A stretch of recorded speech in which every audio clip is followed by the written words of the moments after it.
Sur la dernière partie de la question, je tiens à dire que ça manque à régler quelques petits détails dans lesquels je ne suis pas inquiet. Et on espère de pouvoir finir toutes les négociations avec lui parce qu'on est tout le monde sur la même longueur d'onde.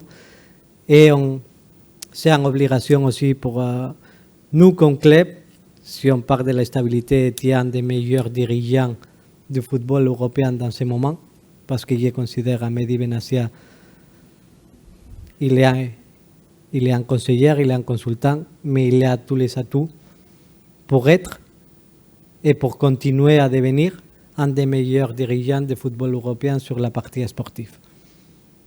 Mehdi, il est quelqu'un qui est à l'écoute. Mehdi, il est quelqu'un que tous les jours, il cherche de s'améliorer. Mehdi, c'est quelqu'un que tous les jours, il demande des conseils pour chercher de régler des différentes situations parce qu'il sait qu'il vient d'arriver dans un rôle, dans un club, avec une position que c'était différente à celle qu'il avait comme joueur. Même si comme joueur, parfois, il se comportait comme dirigeant et comme il dit, il prenait beaucoup de café, il avait beaucoup de conversations et comme Fabio Paratici disait, Mehdi déjà se comportait comme le responsable de recrutement à la Juventus pendant un moment.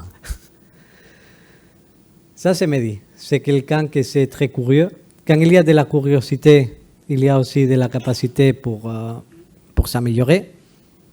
Et il est quelqu'un qui l'a décidé, qui est jeune, qui a des ambitions, qui a une innovation, qui a une intelligence émotionnelle très importante quand il doit négocier. Et il est dans la nouvelle génération de dirigeants liés à la partie sportive. Les générations, ils ont beaucoup changé.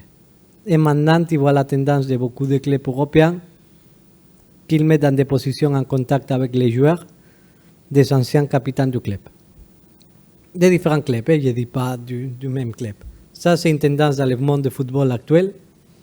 Et ça, c'est quelque chose que je considère que c'est changement générationnel et c'est un manque de leadership.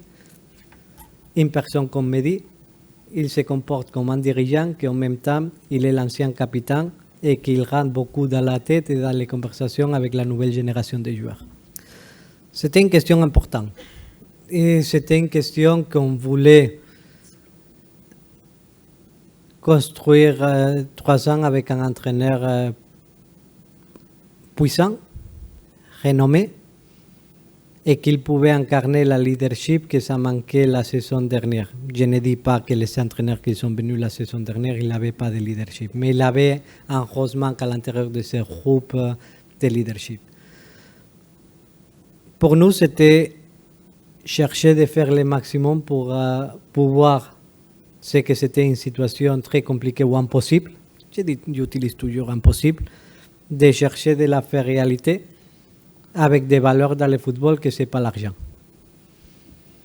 Chercher de parler des valeurs primaires dans le football, des relations humaines, de passion, de chercher de t'investir avec un public que tu as des émotions quand tu joues dans cet stade parce que tu te sens proche du public.